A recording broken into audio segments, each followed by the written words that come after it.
แม่นวงหมอลำวงใดน้อพี่น้องเอ้ยครับล่าสุดพี่ท็อปวรายุทธบอกนะที่หมอไอเพจไอลูกทุ่งหมอลำนะพี่น้องเพิ่นออกมาบอกออกมาแฉครับพี่น้องออกมาเล่าข่าวว่ามีวงหมอลำวงหนึ่งว่าสั้นเนี่ยวงใหญ่พอสมควรว่าสั้นว่าไออันนี้ ว่าลูกน้องทีมงานแห่ลากออกกันจนอยู่ไปก็อดตุยแน่งานไม่มีว่าสัตว์เด้งานบ่มีครับพี่น้องลูกน้องพากันแห่หนีออกจนแม่นว่าลูกพี่ว่าสันว่าแดกแต่เดี๋ยวกินดีแซ่บว่าสันเด้เห็นว่านะแดกแต่เดี๋ยวกินแซ่บขอไอ้แนวแบบยังก็ล่ะ ขอให้ได้กินแบบแนวแซ่บๆลูกน้องจำเจ้วปลาแดกบองแป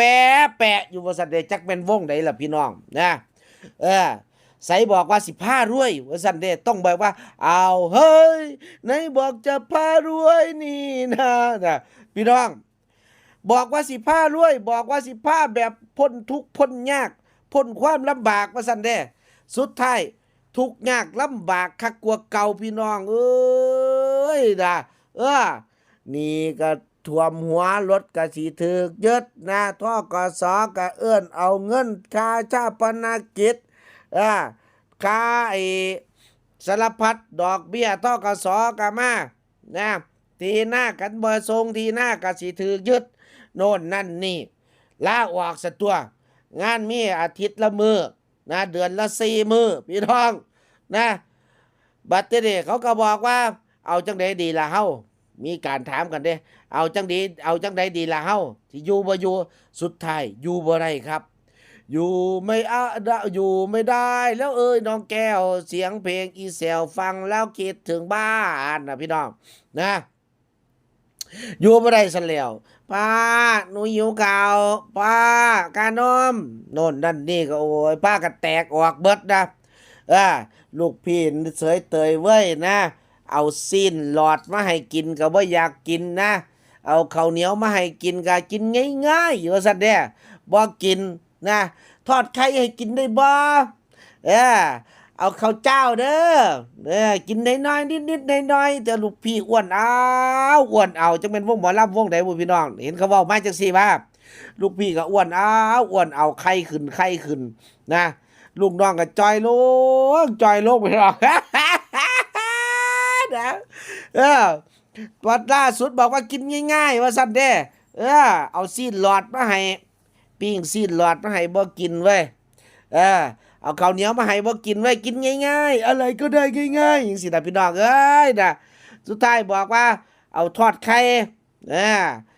ง่ายๆเอาทอดไข่ข้าวเจ้าเด้อตักมาให้นำว่าซั่นเด้กินอยากกินไอ้ทอดไข่ว่าซั่นเด้โอ้ยจักเป็นวงใดล่ะพี่น้องข้อยก็บ่ฮู้นะก็ไปเบิ่งเอารอดนะพวกเจ้ากับพิจารณาว่าวงใดแต่ที่แน่ๆวงใดลดขนาดวงลงลดขนาดเวทีลงนั่นแหละพี่น้องค่อยเบิ่งรถจำต้องมีวงใดวงหนึ่งแหละที่ลดขนาดเวทีลงค่อยๆดูจับตากันดูไปนะมันบ่โดนดอกข่าวพวกนี้เดี๋ยวก็แตกออกมาว่าเป็นวงใดพี่น้องแม่นบ่เนี่ยหรือว่าเจ้าแม่เงินกู้วะ เจ้าแม่เงินกู้เจ้าแม่ปล่อยเงินกู้บ่หรือว่าจังไดวะนะนี่ล่ะก็เบิ่งกันไว้โลดว่าความสามารถของคนเฮาเนี่ยมันมีบ่เท่ากันแข่งเรือแข่งพายก็แข่งบ่ได้แข่งบุญวาสนาแข่งบ่ได้ตื่มบัดนี้เนี่ยใครแน่แต่เมียรวยหลายโอเวอร์แมนใครแน่แต่จุดรวยหลายจังซี่น่ะพี่น้องนะเดี๋ยวบอกเดี๋ยวผมจะพารวยนะเดี๋ยวผมจะพาอยู่ดีกินดีเดี๋ยวผมจะพาปลดหนี้ปลดสินว่าซั่นเด้คำว่าผมสิพารวยผิดครับผมจะพาจนแล้วตอนนี้ผมจะพาอยู่ดีกินดีว่าซั่นเด้ซุมื้อจำแจ่วปลาแดกแปะอยู่ผักบุ้งน้ำขอบสาขอบหยังก็ไปหาพากันเก็บเดี๋ยวผมจะพาหยังก็เดี๋ยวผมจะพาปลดหนี้ปลดสินตอนนี้หนี้ธกสก็มานะค่าบ้านค่ารถก็สิถูกยึดแ แม่นค่าเทอมลูกอีกโอ้ค่าอยู่ค่ากินลูกอีกโอ้ยพี่น้องเอ้ยบ่อยากพากเออเขาพากันแห่ออกไปบึ้มๆก็ว่าเขาไอ้พวกปสดบางคนก็ไปบอกว่าเนรคุณจังซั่นจังซี่เขาบ่ได้เนรคุณจ้าเขาต้องหาอยู่หากินเขาก็ต้องส่งบ้านส่งลูกแม่นบ่พี่น้องเออเขาก็ต้องส่งบ้านส่งลูกเขาล่ะเนาะคันบ่ส่งบ้านบ่ส่งลูกบ่ส่งเฮียนบ่ส่งซ่านนี่ก็โอ้ยอยู่ตัวผู้เดียวซะแม่นบ่ล่ะจังซั่นน่ะมันสิบ่มีความรับผิดชอบปานนั้นน่ะแม่นบ่ครับพี่น้องอยู่ไปก็อดตุยเนาะสิอยู่หาสิแตกติไปวงอื่นก็จังได้อยู่เด้เออคันแม่นคอนวอยจังซี่ก็มื้อละ7-800พุ่นเด้มันขึ้นสูงน่ะแม่นบ่ล่ะมื้อละ5-600พุ่นน่ะขึ้นสูงน่ะพี่น้องแล้วแต่ขึ้นสูงหลายปานใดนั่นแหละนะคันแม่นพวกแดนเซอร์วงอื่นเขาก็ต้องการอยู่เด้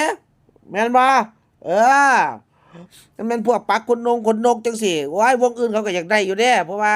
บางเทื่อก็ปักบ่ทันกันอา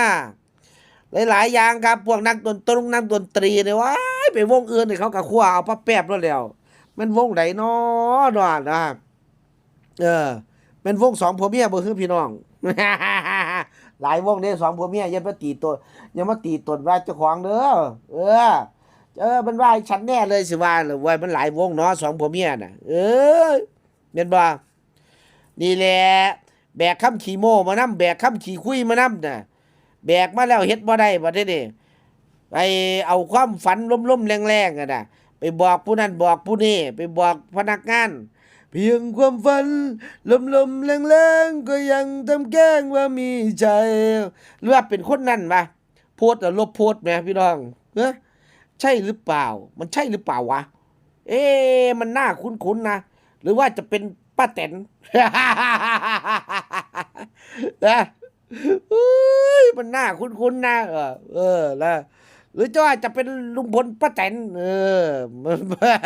โอ้ยเพิ่นไปเที่ยวฮ่องกงอยู่ตอนนี้นะนี่ล่ะพี่น้องเบิ่งเอาโลดคนเฮาน่ะบางเที่ยน่ะโม้ไว้หลายก็กลับกลายเป็นจังซี่นะแม่นบ่ขี้โม้ไว้มันก็โม้ไปซะนั่นแหละมันตกถังข้าวสารน่ะเนาะผู้ใดบางคนแม่นบ่ล่ะก็เลยขอโม้ไว้ก่อนพ่อสอนไว้จังซี่น่ะนะพ่อบอกว่าเว้าจังได๋ก็ได้ให้มันแบบว่าดูดีมีราคาเบิ่งไปเบิ่งมานะเทิงเบิ่งบ่ดีเทิงบ่มีราคาเลยตะคากทุยใส่พุ่นล่ะพี่น้องนะจักแม่นวงใดบุล่ะหามาได้ก็ได้ทีมงานแห่ออกวุ่นจนนะสิบอกว่าพารวยเดี๋ยวจะพารวยนะเออเดี๋ยวจะพาหมดหนี้หมดสินนะเดี๋ยวจะพาอยู่ดีกินดีนะผักบุ้งขอบสาเกียงมาลาด